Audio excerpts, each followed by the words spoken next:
Bismillahirrahmanirrahim. Assalamualaikum warahmatullahi wabarakatuh. Innal hamdalillah nahmaduhu wa nasta'inu wa nastaghfir wa na'udzu billahi min syururi anfusina wa min sayyiati a'malina may yahdihillahu fala mudilla lahu wa may yudlilhu fala hadiya lahu. Perkenalkan, nama saya Aulia Khairunisa dengan NIM 19112223. Di sini saya akan bahas tentang tema instrumen evaluasi dalam bentuk tes. Tes adalah pemberian suatu tugas dalam bentuk soal maupun perintah yang harus dikerjakan oleh peserta didik. Hasil pelaksanaan tugas tersebut digunakan untuk menarik kesimpulan-kesimpulan tertentu terhadap peserta didik. Yang akan saya bahas pertama adalah tes tertulis bentuk uraian atau esai. Tes bentuk uraian adalah tes yang pertanyaannya membutuhkan jawaban uraian, baik uraian secara bebas maupun uraian secara tertulis. Khususnya bentuk uraian bebas menuntut kemampuan murid untuk merumuskan jawaban dengan menggunakan kata-kata sendiri, serta dapat mengukur kecakapan murid untuk berpikir tinggi.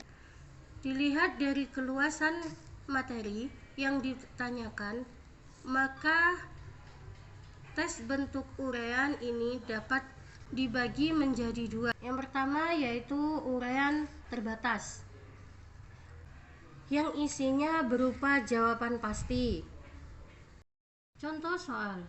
Di sini Tony akan memasukkan 21 kelereng merah dan 28 kelereng biru ke dalam kotak.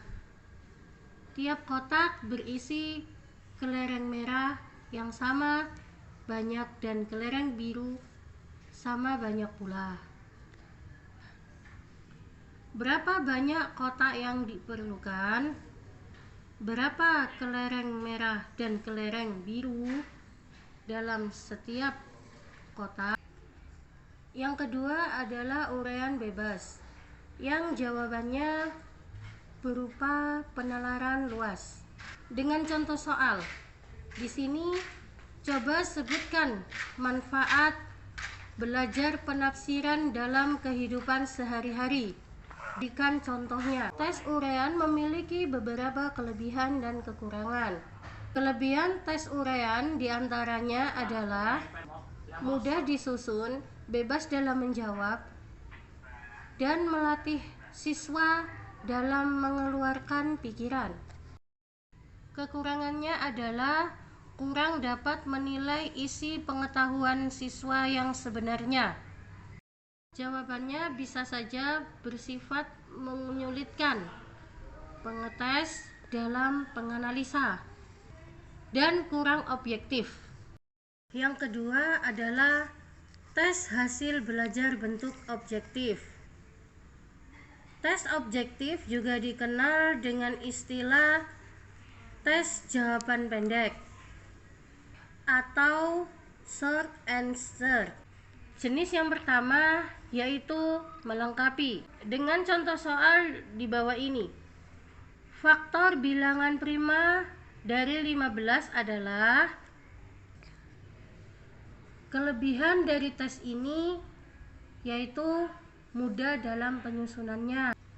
Jenis kedua, pilihan ganda.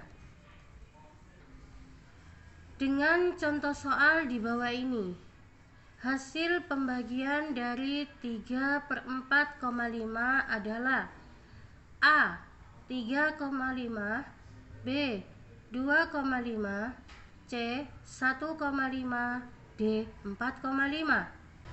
Ketiga adalah menjodohkan kelebihan dari dan cepat dalam mengoreksi. Keempat adalah isian. Tes ini biasanya berbentuk cerita atau karangan. Kelebihan tes ini selain penyusunannya mudah, yaitu masalah dalam tes tersebut yang digunakan tertuang. Secara keseluruhan dalam konteks, kelebihan dari tes ini adalah pembuatan soal mudah, hemat kertas, dan mudah dikerjakan. Ketiga adalah tes tindakan. Tes tindakan adalah tes yang menuntut jawaban peserta didik dalam bentuk perilaku, tindakan, atau perbuatan. Di bawah pengawasan penguji yang akan mengobservasikan penampilan dan